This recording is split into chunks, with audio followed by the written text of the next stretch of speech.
ആമേൻ ആമേൻ. യേശുവിന്റെ ഏറ്റവും പ്രിയമുള്ള കുഞ്ഞെ, ലൂക്കായുടെ സുവിശേഷം 19-ാം അധ്യായം 48-ാം വാക്യം. എന്നാൽ അവർക്കൊന്നും ചെയ്യാൻ കഴിഞ്ഞില്ല. ജനമെല്ലാം അവന്റെ വാക്കുകളിൽ മുഴുകി അവനെ വിട്ടുപോകാതെ നിന്നു. അവന്റെ വ്യക്തി മഹാത്മ്യം കൊണ്ടല്ല, സമ്പത്ത് കൊണ്ടല്ല, സ്വാധീനം കൊണ്ടല്ല, അവൻ കൊടുത്ത വാക്കുകളുടെ ദൈവിക സ്വാധീനം കൊണ്ട്, അവൻ കൊടുത്ത വാക്കുകളിൽ ആത്മാവുണ്ടായിരുന്നത് കൊണ്ട് അത് അവന് ചുറ്റും വലിയൊരു ശ്രേണി സൃഷ്ടിച്ചു, സംരക്ഷണ കവചം സൃഷ്ടിച്ചു.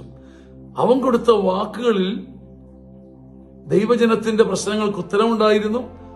അവൻ കൊടുത്ത വാക്കുകൾ ദൈവജനത്തിന്റെ കുരുക്കുകൾ അഴിക്കുന്നതായിരുന്നു. അതുകൊണ്ട് തന്നെ അവനെ വിട്ടുപിരിയാതെ ദൈവമൊഴികൾ കേൾക്കാൻ ഒരു വലിയ വൃന്ദം അവന്റെ കൂടെ ഉണ്ടായിരുന്നത് കൊണ്ട് ശത്രുവിനൊന്നും ചെയ്യാൻ കഴിഞ്ഞില്ല. നാം നമ്മുടെ സ്വാധീനം കൊണ്ടല്ല, ശക്തി കൊണ്ടല്ല, സൗന്ദര്യം കൊണ്ടല്ല, തേജസ് കൊണ്ടല്ല, നാം കൊടുക്കുന്ന വാക്കുകളുടെ ശക്തി കൊണ്ട് നമുക്ക് ചുറ്റും ഒരു ദൈവിക ജനത്തെ സ്വരൂപിക്കുമ്പോൾ, നാം ദൈവത്തിന്റെ വാക്ക് കൊടുക്കുന്നവരാകുമ്പോൾ നമുക്ക് ചുറ്റും ഒരു സംരക്ഷണ കവചമുണ്ടാകും. മറ്റൊരാൾക്കും നമ്മെ തൊടാൻ പറ്റാത്ത വിധം ദൈവവാക്കുകളും ദൈവവചനവും ദൈവിക മൊഴികളും തരുന്ന ഒരു സംരക്ഷണം. അതാണ് ഒരുവന്റെ യഥാർത്ഥ സംരക്ഷണം. അങ്ങനെ ദൈവവാക്ക് കൊണ്ടൊരു സംരക്ഷണ കവചമുണ്ടാക്കാൻ വാക്കിന്റെ വലിയ സമൃദ്ധിയും പരിചയം ദൈവം നമുക്ക് നൽകട്ടെ. ആമേൻ ആമേൻ ആമേൻ.